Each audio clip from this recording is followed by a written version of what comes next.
Chapter 1. The times we are living in. 2020 was a tough, trying year and one most of us would love to forget. 2021 is turning out to be worse, with many mourning loved ones lost, and living in fear of contracting the virus themselves. Vaccinations have started worldwide, and some have jobs that require them, and have made the tough choice of walking away because they do not feel comfortable to be vaccinated, losing their livelihoods in the process. Businesses are closing because business is low, and they cannot afford to meet the compliance standards to continue operating. Their employees are also left out of work. People are becoming homeless at a rate not seen before, as they cannot afford to rent due to job losses and business closures. We are starting to see food shortages in some places.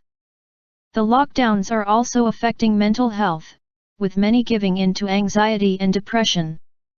Suicides are on the rise. Unfortunately, as the second coming of Jesus Christ gets closer, a lot of unpleasant things are going to be taking place, and more frequently. In Matthew 24, we see even what is happening at this time. And you will hear of wars and rumors of wars. See that you are not troubled, for all these things must come to pass, but the end is not yet. For nation will rise against nation, and kingdom against kingdom.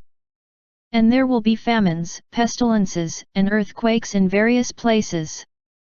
All these are the beginning of sorrows. Matthew 24 verses 6 to 8. The bad news is that things are about to get worse before they get better. The good news is that Jesus Christ is coming again to permanently change things for the better. We are promised in the Bible that, "For God so loved the world that he gave his only begotten Son, that whoever believes in him should not perish but have everlasting life.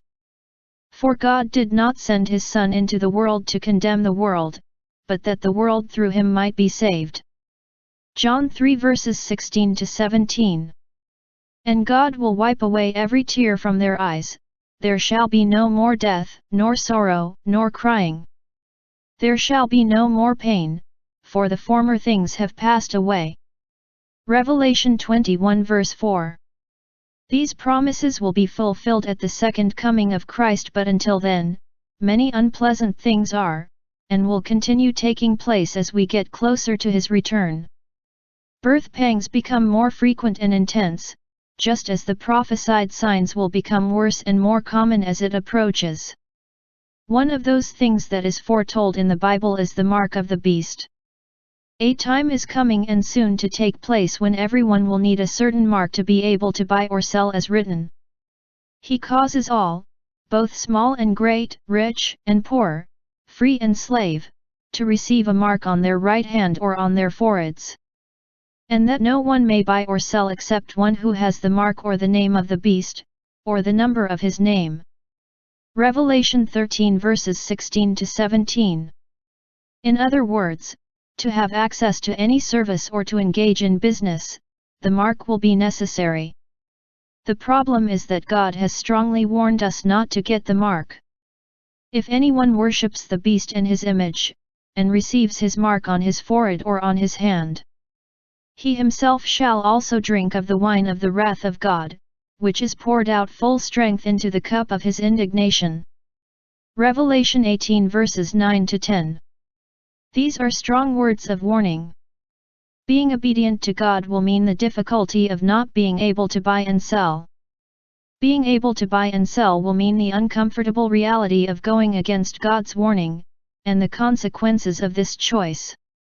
What is it about this mark for God to use such a strong warning? How do you get it? Is there a way to avoid it?